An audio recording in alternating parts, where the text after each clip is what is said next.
ीयाणं नमो वज्झायाणं नमो लोये सब्बसाहूणं। पंच परमेष्टि भगवान की, अनंत अनंत सिद्ध परमेष्टि भगवान की, 1008 देवादेव वासुपूज्य भगवान की, 1008 देवादेव श्री राम भगवान की, आचार्य भगवान रवि सेन स्वामी की, आचार्य भगवान विद्यासागर जी महाराज की, आचार्य भगवान विशुद्ध सागर जी महाराज की।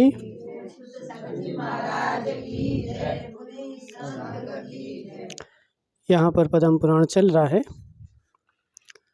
और इसमें अपन कहाँ तक पहुँच गए थे कि राम वनवास को चले गए थे और वनवास जाने के बाद भरत और कैकेयी उनको लौटाने गई थी, लेकिन वो नहीं लौटे थे। और नहीं लौटने के बाद उन्होंने भरत कैकेयी को लौटा दिया था कि तुम लोग जाओ, अब हम आने वाले नहीं हैं। तो भरत ने अपना राज्य करना प्रारंभ कर दिया था और राम जो थे जंगल में आगे बढ़ गए थे।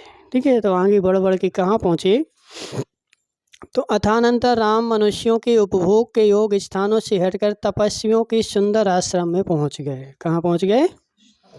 तपस्वी जहाँ रहते थे वहाँ तपस्वियों के आश्रम में बीच जंगल में राम जाकर के पहुँच गए। वहाँ वृक्षों के समान जटिल अर्थात जटाधारी नाना प्रकार के बक्लों को धारण करने वाले और स्वादिष्ट फलों से युक्त बहुत से तापसी रहते थे। उस मठ में एक दो नहीं, बहुत सारे तपस्वी लोग रहते थे। ठीक है, उस आश्रम में अनेक मठ बने हुए थे जो विशाल पत्तों से छाए थे और सबके आगे बैठने के लिए चबूतरा था। जो अपन जैसे टीवी में देखते हैं तपस्वियों के आश्रम बने रहते हैं, तो आश्रम काहे के रहते हैं, तो घास वगैरह के रहते हैं, उसके ऊपर पत्ते मत्ते डले रहते हैं, लकड़ियाँ डली रहती है और उस आश्रम के बाहर में चबूतरा होता है, काहे के लिए, बैठने के लिए। ठीक है, तो ऐसा उनके आश्रम थे, चबूतरा बना हुआ था। बिना जोते बोए हुए अपने आप उत्पन्न होने वाले धान उनके आंगन में सूख रहे थे। और वो तपस्वी जो थे वो जैन नहीं थे, अन्न वाले थे। तो वहाँ क्या हो रहा था कि उनके यहाँ धान सूख रहे थे, काहे के लिए, खाने के लिए। अब तपस्वी थे, कोई मुनि तो थे नहीं कि अंजलि लगा के निकल जाए तो कोई पड़गा ले। हिंदू तपस्वी थे तो उनको कोई पड़गाने वाला तो था नहीं, तो उनको अपना भोजन स्वयं करना पड़ता था। तो जंगल में ही जो अनाज वगैरह होता है उसको काट काट करके ले आते हैं और सुखा करके रोटी बनू के खा लेते हैं। ठीक है, तो उन तपस्वियों ने नाना प्रकार के मधुर फल, सुगंधित पुष्प, मीठा जल, आदर से भरे स्वागत के शब्द। अब वो तपस्वी जो थे अच्छे थे, तो जैसे राम लक्ष्मण सीता पहुँचे तो उन तपस्वियों ने नाना प्रकार के फल लाए, काहे के लिए, उनको देने के लिए कि तुम एक काम करो, भोजन कर लो। अपने घर में कोई अतिथि आता है तो अपना क्या कर्तव्य होता है बता, उसको भोजन पानी कराना। और यही सत्कार है, अतिथि का सत्कार जो होता है भोजन पानी करा करके किया जाता है। तो क्या किया उन्होंने, मधुर फल, सुगंधित पुष्प, मीठा जल और आदर से भरे स्वागत के शब्द। और सबसे बड़ी अच्छी ये है क्या, आदर से भरे हुए स्वागत के शब्द। ठीक है, तुम कुछ भी नहीं करो, स्वागत के आदर से मीठे शब्द ही बोल दो तो आदमी जो होता है प्रसन्न हो जाता है। और तुम अच्छी बढ़िया गुलाब जामुन खिलाओ, लेकिन मुंह से ऐसे बोलो जैसे डंडा मार रहे हो तो आदमी प्रसन्न होने वाला, बहुत सारे लोग रहते हैं खिलाएंगे करेंगे वो करेंगे, लेकिन 4 बातें सुनाएंगे। तो 4 बातें सुनाओगे तो क्या होगा, वो आदमी प्रसन्न नहीं होगा, वो तुमसे क्या, रुष्ट ही होगा। इसलिए सबसे अच्छा है कि आदर से भरे हुए स्वागत के 4 शब्द।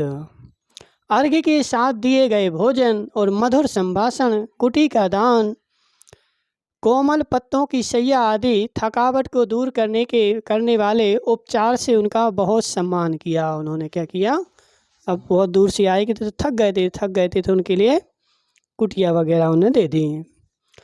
तापस लोग स्वभाव से ही सर्वत्र अतिथि सत्कार करने में निपुण थे। फिर इस प्रकार के सुंदर पुरुषों के मिलने पर तो उनका वह गुण और भी अधिक प्रकट हो गया। तापसी थे तो वो स्वभाव से कैसे थे, अतिथियों का सम्मान करने वाले। कोई भी अतिथि आ जाए उनके घर पे तो वो सबका अतिथि का सम्मान करते थे। और जबकि फिर जब कोई विशेष अतिथि आ जाए तो विशेष ही होता है। अपने घर पे महेश सेठ के यहाँ महिपाल जी जाएं और जिनको रोटी खिलाएं, और यदि ससुराल से कोई आ जाए तो विशेष अतिथि है। तो ऐसे जब अपन सबका जब सम्मान करते हैं तो विशेष का तो विशेष करेंगे ना। तो वह तापसी जो थे वो अतिथि सत्कार में निपुण थे और उन्होंने राम लक्ष्मण सीता का अच्छे से आतिथ्य किया। राम लक्ष्मण वहाँ बसकर जब आगे जाने लगे तब वे तापसी उनके मार्ग में आ गए। सो ठीक ही है, कुछ दिन वो वहीं रह गए। कौन? राम लक्ष्मण सीता कुछ दिन, 2 4 8 दिन, महीना भर, 2 महीना, जितने भी रहे। हालांकि पहले के ज़माने में ऐसे ही होता था, जो भी कहीं गया रुकता था तो महीनों रुकता था। नीराबाई, यदि पूर्व के ज़माने में किसी के यहाँ बारात भी आती थी तो बारात भी जो है हफ्ता भर रुकती थी है। हाँ, बारात भी रुकती थी। किसी के यहाँ मेहमान आते थे तो मेहमान भी 2 4 8 दिन, महीना और महीनों रुकते थे। कोई शिखर जी को जाता था तो बैलगाड़ी लेके जा रहे, और बैलगाड़ी लेके जा रहे तो कब लौटेंगे, तो दिवाली हो करके गए तो होली हो करके आएंगे। ठीक है। तो ऐसा होता था, लेकिन अब समय बदल गया। तो राम जो है वहाँ पर 2 4 महीने वहाँ रुक गए, और जैसे ही वहाँ रुक गए तो उन सब की उसमें प्रीति हो गई। महाराज भी जैसे जहाँ चतुर्मास करते हैं तो वहाँ रुक जाते तो लोगों की क्या होता है, प्रीति हो जाती। फिर लोगों को ऐसा लगता है जी तुम्हारे बड़ौदिया की वहाँ से दौड़ के आ रहा है। आज सुबह से 4 गाड़ियाँ आ गई, अभी 5वीं गाड़ी आ रही है। हाँ, अभी शाम को आ रही महिलाएं। तो कहने का से क्या है कि जहाँ रुक जाते हैं तो वहाँ लोगों को प्रीति हो जाती है, और प्रीति हो जाती तो राम लक्ष्मण भी वहाँ, चूँकि वो विशेष पुण्यात्मा थे और वहाँ लोग रुक गए तो उन तापसियों को सबको राम से प्रीति हो गई। और जब ये आगे बढ़ने के लिए तैयार हुए, फिर औरों की तो बात ही क्या, उस आश्रम में जो तापस रहते थे उन्होंने सुंदर रूप कहाँ देखा था। वो तपस्वी थे, उन्होंने सुंदर रूप तो कभी देखा ही नहीं था। राम लक्ष्मण को वे सूखे पत्ता खाकर और वायु का पान कर जीवन बिताते थे। अब वो करते क्या थे, सूखे पत्ते खा लिए। जंगल में क्या मिले, बोलो सेठानी, जंगल में जो रहे तो सूखे पत्ता खा लो, सूखे फल खा लो, जहाँ वो फल हो रहे तो खा पी करके ऐसे दिन बिताते थे। इसलिए कि सीता का रूप देखकर उनका चित्त हरा गया, जिससे उन्होंने धीरज को दूर छोड़ दिया। वृद्ध तापसियों ने शांत वचनों से उनसे बार बार कहा कि यदि आप लोग हमारे आश्रम में नहीं ठहरते तो भी हमारे वचन सुनिए। अब तुम एक काम करो, हमने तुम्हें मनाया कि तुम यहीं रुको, नहीं जाओ, यहीं रुको, नहीं जाओ। यदि नहीं मान रहे और जा ही रहे तो फिर हमारे वचन सुन के जाओ। क्या वचन है? यद्यपि ये अटवियाँ सर्व प्रकार के आतिथ्य से सहित हैं। जो आगे तुम जा रहे वो अटवियाँ हैं। अटवियाँ मतलब जंगल घाटियाँ वगैरह रहती ना, तो वो जो जा रहे जिस सब प्रकार के अतिथि और सत्कार से सहित हैं, तो भी नारियों और नदियों के समान इनका विश्वास नहीं करना चाहिए। जी नीति है, कभी भी नारी पे विश्वास नहीं करना और नदी पे विश्वास नहीं करना। ये नीति है। जिसने नारियों पे नदियों पे विश्वास किया है वह धोखा ही पाया है। क्योंकि स्त्रियों का जो मन होता है कब बदल जाए है, थोड़ा सा भी बदल जाता है। जैसे वो कहावत आती ना उसकी, वो चंडाल वाली। चंडाल ने अपनी स्त्री से बोला कि हम बोल देना कि है नहीं है वो वहाँ गए, तो उसने बोला कि वो बाहर गए। लेकिन उनने थोड़ा सा लोभ दिया कि अरे आज तो इसको बहुत सारा धन मिलने वाला था, बाहर चला गया, तो बोले बाहर गए बाहर गए बाहर गए। तो कहने का क्या आशय कि स्त्रियों का मन कब बदल जाए और स्त्रियों के साथ नदियों का रुख कब बदल जाए। नदी में अपन गए, इतना पानी है, निकल जाओ, तुम बीच नदी में पहुँचे और नदी का बहाव तेज आ गया, तो नदी पे और नारी पे कभी भी विश्वास नहीं करना, ऐसा नीति है। आचार्य बोल रहे, हम नहीं बोल रहे, ठीक है। कभी विश्वास नहीं करना। आप स्वयं बुद्धिमान हैं। तपस्वियों की स्त्रियों ने कमल के समान नेत्र वाले राम लक्ष्मण को देखकर अपने सब काम छोड़ दिए। वो तपस्वियाँ उनको देख करके रीझ गईं और अपने अपने सब काम छोड़ दिए। उनका सर्व शरीर शून्य पड़ गया और उत्कंठा से भरी कितनी ही बेहबल स्त्रियां उनके मार्ग में नेत्र लगाकर किसी अन्य कार्य के बहाने दूर दूर तक चली गई। यानी राम लक्ष्मण जा रहे थे तो उनके साथ साथ छोड़ने के लिए चली गई बहुत दूर तक। कोई स्त्रियां मधुर शब्दों से कह रही थी कि आप लोग हमारे आश्रम में क्यों नहीं रहते, हमारे यहाँ रहो, आश्रम इतना अच्छा है, वहाँ क्यों जा रहे जंगल में। हम आपका सब कार्य यथा योग्य रीति से करेंगे, तुम जैसा कहोगे, जैसे रखोगे, जो बोलोगे तो हम सब करेंगे, ठीक है। मानो एक बात मानो कि यहीं रहो। यहाँ से 3 कोस आगे चलकर मनुष्यों के संचार से रहित बड़े बड़े वृक्षों से भरी एवं सिंह व्याघ आदि जंतुओं से व्याप्त एक महाअटवी है। अब उनको बता रहे कि अब तुम आगे जा रहे, तुम आगे की हम तुम्हें सूचना बता दे रहे हैं, आगे का मार्ग कैसा है। तो यहाँ से 3 कोस आगे जाओगे तो 3 कोस आगे जाने पर क्या है, बड़े बड़े वृक्षों से भरी और सिंह व्याघ आदि जंतुओं से व्याप्त एक महाअटवी है, बहुत बड़ी अटवी है। वह अत्यंत भयंकर है तथा डाब की सूचियों से व्याप्त है। डाब मतलब डाब, ठीक है, डाब मतलब नारियल। नारियल जो होता है वहाँ बहुत सारे नारियल के पेड़ लगे हुए हैं। ईंधन तथा फल फूल लाने के लिए तपस्वी लोग भी वहाँ नहीं जाते, और ईंधन लाने के लिए, खाने का लाने के लिए हम जो तपस्वी हैं वो भी वहाँ नहीं जाते। क्यों नहीं जाते, क्योंकि वो वहाँ भयंकर है, उसमें शेर, बाघ, चीते सब रहते हैं। ईंधन आगे अत्यंत दुर्लभ तथा बहुत भारी चित्रकूट नाम का पर्वत है, सो आप जानते नहीं हैं, जिससे क्रोध प्राप्त कर रहे हैं। जब वो लोग समझाया उनने राम लक्ष्मण को, लेकिन राम लक्ष्मण नहीं माने और आगे बढ़ते जा रहे बढ़ते जा रहे बढ़ते जा रहे, वो समझाते जा रहे, तो राम को क्रोध आ गया कि तुम हमें जानते नहीं हो, हम कौन हैं, और तुम जो है इसलिए हमें समझा रहे। अब तुम एक काम करो, लौट जाओ और शांति से जाओ, अब हमारा कोई, हम लौटने वाले नहीं हैं, भाई जाओ। तो उसके उत्तर में राम लक्ष्मण ने कहा कि हे तपस्वियों, हम लोगों को अवश्य ही जाना है। इस प्रकार कहने पर वे बड़ी कठिनता से लौटी और लौटते हुए भी चिरकाल तक उन्हीं की कथा करती रही। बहुत देर हो गई और बहुत देर तक लौट करके आ गई, और लौट करके आने के बाद वो उन्हीं की कथा करती रही। किसकी? राम लक्ष्मण की, ठीक है। इस प्रकार एक पक्ष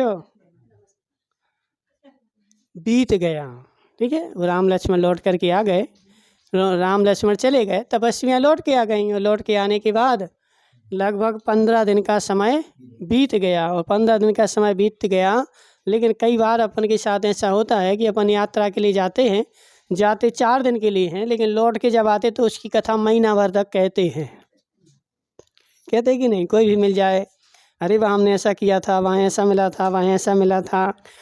तो वो तापसी वगैरह भी जो थे, राम लक्ष्मण चले गए, लेकिन उनकी कथा जो है वो 15 दिन तक चलती रही।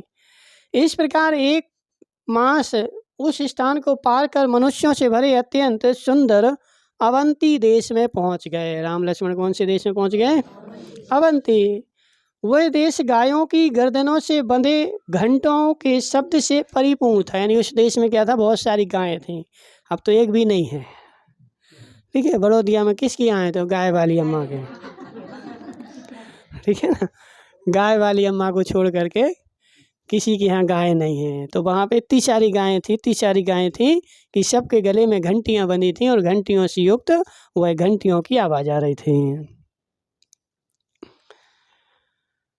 तदनंतर सुंदर आकार को धारण करने वाले वे तीनों कितना ही मार्ग उल्लंघ कर अतिशय विस्तृत एक ऐसे स्थान में पहुँचे जिसे मनुष्य छोड़कर भाग गए थे। अब वो कहाँ बता रही है?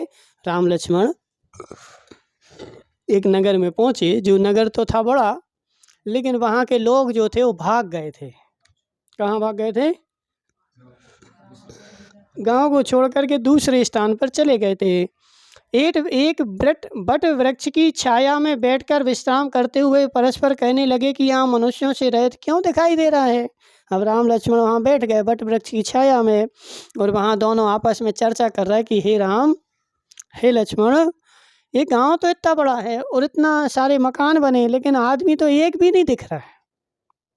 समझना, कोई कारण तो होगा। तो यहाँ अनेकों धान के पके खेत दिखाई दे रहे हैं। बगीचों से युक्त वृक्ष फल फूल सुशोभित हो रहे हैं।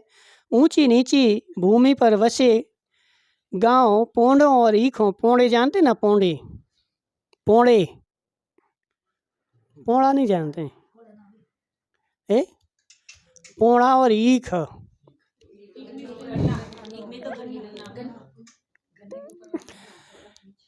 पोंड़ा मतलब गन्ना होता है, ईख मतलब बराई होता है। गन्ने की दो प्रजातियां होती हैं, एक गन्ना एक बराई। तुम लोग जो रस पीते हो, ये गन्ना नहीं है, बराई है। जैसे वो होते नींबू होते हैं, नींबू, तो नींबू की दो जातियां होती हैं, एक नींबू एक अटर्रा, बड़ा बड़ा, एक छोटा एक बड़ा। तो मात्र उनके आकार का ही अंतर है, लेकिन स्वाद दोनों का एक सा होता है। तो ऐसे पोंड़ा और गन्ना, पोंड़ा और ईख, ये गन्ना की दो प्रजाति हैं। वास्तव में पोंड़ा जो मोटा होता है ना, इतने मोटे मोटे होते हैं, हाथ से भी मोटे मोटे, बिल्कुल लाल, उनको बोलते हैं पोंड़ा। और जो तुम लोग जो लकड़ियाँ जैसे हरे हरे खाते हो, जी हैं बराई। ठीक है, तो इसलिए यहाँ पर देखो क्या होता है, शास्त्र पढ़ने से अपन को हिंदी, तुम लोगों को तो ये भी पता नहीं कि पोंड़ा क्या होता है। तो पोंड़ा और ईख ये दो प्रकार के होते हैं। तो वहाँ उस गांव में क्या था, पोंड़ा भी लग रहे थे और ईखें भी लग रही थी, जिनके कमलों को किसी ने तोड़ा नहीं था। ऐसे सरोवर नाना प्रकार के पक्षियों से युक्त थे। यह मार्ग फूटे घड़ों और गाड़ियों, पिटारों, कूड़ों, कुंडाओं, चटाई आदि आसनों से व्याप्त थे। कहने का से क्या है कि नगर में जितनी वस्तुएं चाहिए वो सब वहाँ पर पड़ी हुई थी। ऐसा भी नहीं लग रहा था कि इसी नगर में कोई लोग नहीं है, और ऐसा भी नहीं लग रहा था कि ये नगर वर्षों से नहीं कोई खाली पड़ा, ऐसा भी नहीं है। माने लोग रहते हैं, आते जाते हों, क्या होता है, तो वो सब उन्होंने देखा। हाँ, इधर एक बूढ़ा बैल मरा पड़ा है, इसके ऊपर फटी पुरानी गोंद लदी हुई है। गोंद जानते ना? गोंद, गोंद मतलब गोंद, बैल के ऊपर गोंद लदी है, कहीं जा रहा होगा तो मर गया, गिर गया।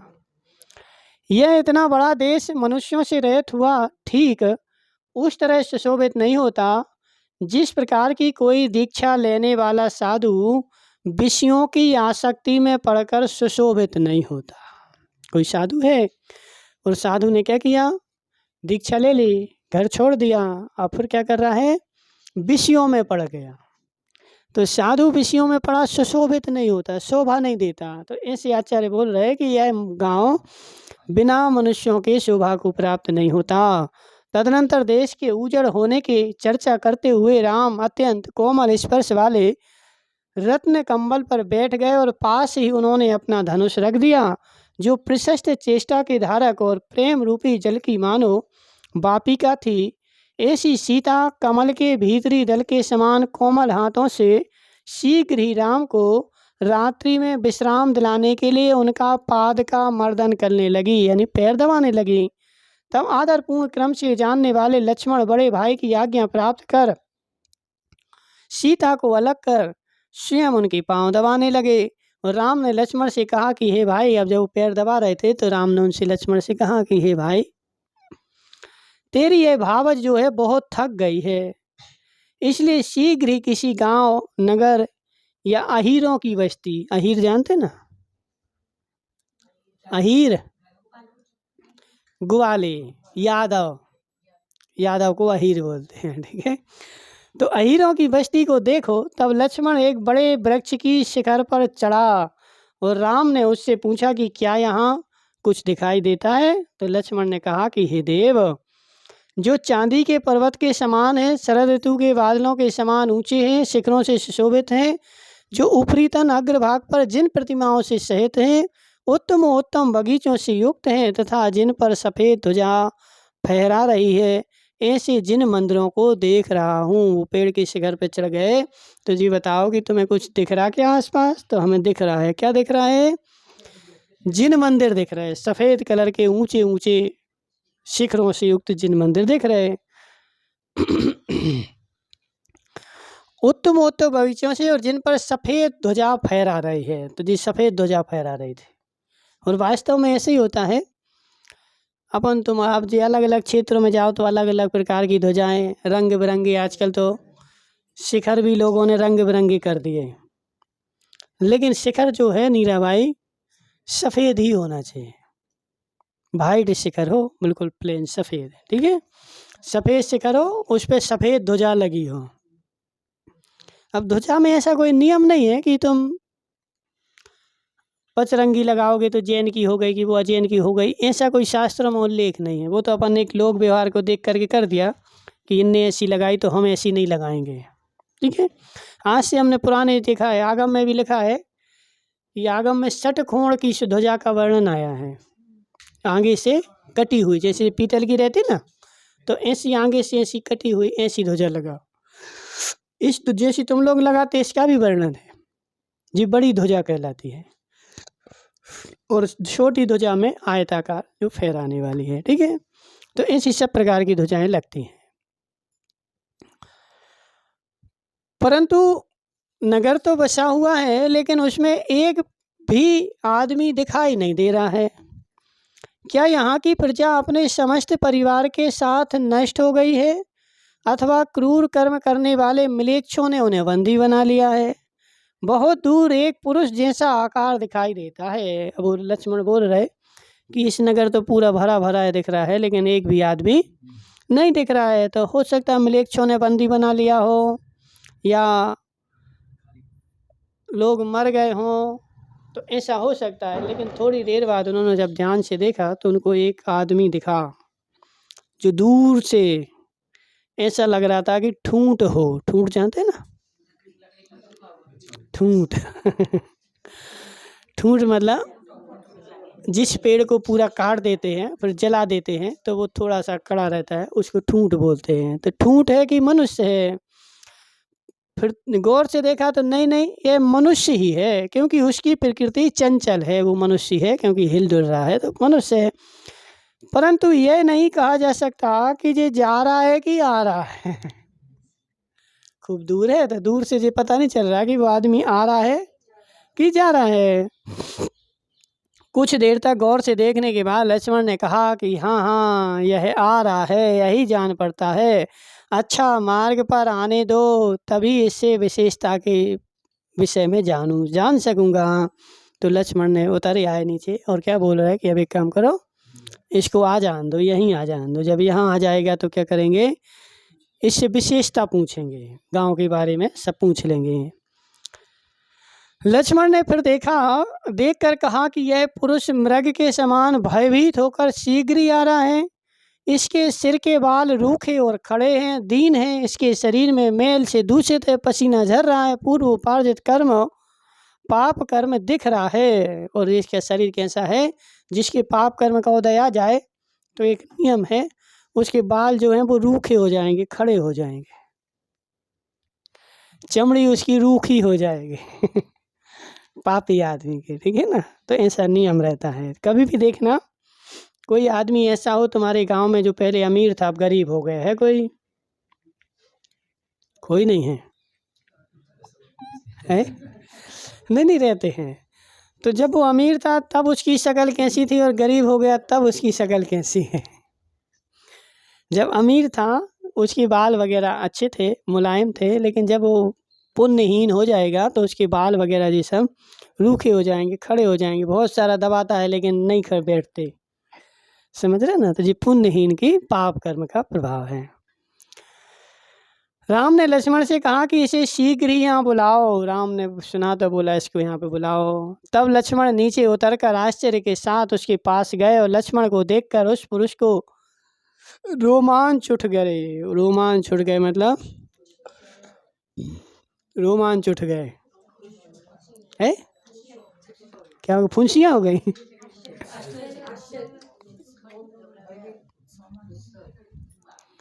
रोमांच उठ गया मतलब उसके लिए रोम उठ गए। यानी एकदम से उसने देखा कि यहाँ पे कोई आ गया तो उसके पूरा घबरा गया, घबरा करके उसके रोम रोम खड़े हो गए, ठीक है। वह आश्चर्य से भर गया और अपनी गति कुछ धीमी कर मन में इस प्रकार विचार करने लगा कि यह जो वृक्ष को कंपित करने वाला नीचे उतर आया है, शुक या इंद्र है अथवा वरुण है। जो वृक्ष पे से एकदम से उतरा ना, तो ये है कौन? इंद्र है कि वरुण है, या दैत्य है, या नाग है, या किन्नर है, या मनुष्य है, या दियम है, या चंद्रमा है, या अग्नि है, या कुबेर है, या पृथ्वी पर आया हुआ सूर्य ही है। अब लक्ष्मण तो तीव्र पुण्यात्मा, तो तीव्र पुण्यात्मा जो आया तो उनका तेज ही इतना तेजवान था। तो वो देख क्या बोल रहा है कि ये पृथ्वी पर सूर्य देवता तो नहीं उतर आए हमारे सामने, ठीक है। अथवा उत्तम शरीर का धारी कौन है? इस प्रकार विचार करते करते उसके नेत्र महाभय से बंद हो गए और शरीर निश्चेष्ट पड़ गया। वह मूर्छित होकर पृथ्वी पर गिर पड़ा। यह देख लक्ष्मण ने कहा कि हे भद्र, उठ, डर मत। कुछ देर बाद जब उसको चैतन्य प्राप्त हुआ तब लक्ष्मण उसे राम के पास ले गए और तदनंतर मुख सौम्य था, जो सर्व प्रकार से सुंदर थे, मानो कांति के समुद्र ही थे, स्थिर थे, नेत्रों के समान उत्सव प्रदान करने वाले थे और पास में बैठी हुई अतिशय नम्र सीता से सुशोभित थे। ऐसे राम को देखकर उस पुरुष ने क्षुधा आदि से उत्पन्न हुए श्रम को शीघ्र ही छोड़ दिया। क्या किया? भूख लगी थी उसको, तो भूख लगी थी तो उसने भूख को अपनी छोड़ दिया, क्योंकि आगे सामने कोई मिल गया। अब अपन देखो, अपन को यदि भूख लगी हो और भूत मिल जाए तो क्या होगा बता? है रात में तुम लोग कहीं जिमने गए और भूख लगी थी और वहीं जहाँ जिमने गए वहीं भूत बैठा था। अब बता खाओगे कि नहीं खाओगे? क्यों नहीं खाओगे? तो ऐसे वो एक तो भूख से पीड़ित था, दौड़ दौड़ के आ रहा था और उनको राम मिल गया। राम लक्ष्मण दोनों तेजवान, तो वो अपनी भूख मूख सब भूल गया। उसने हाथ जोड़ मस्तिष्क से भूमि का स्पर्श करते हुए नमस्कार किया तथा छाया में विश्राम कर इस प्रकार कहे जाने पर वह बैठ गया। तदनंतर राम ने वाणी से मानो अमृत झराते हुए उससे पूछा कि हे भद्र, तू कहाँ से आ रहा है? तेरा नाम क्या है? उसने कहा कि मैं बहुत दूर से आ रहा हूँ और सौरगुप्ती मेरा नाम है। क्या नाम है?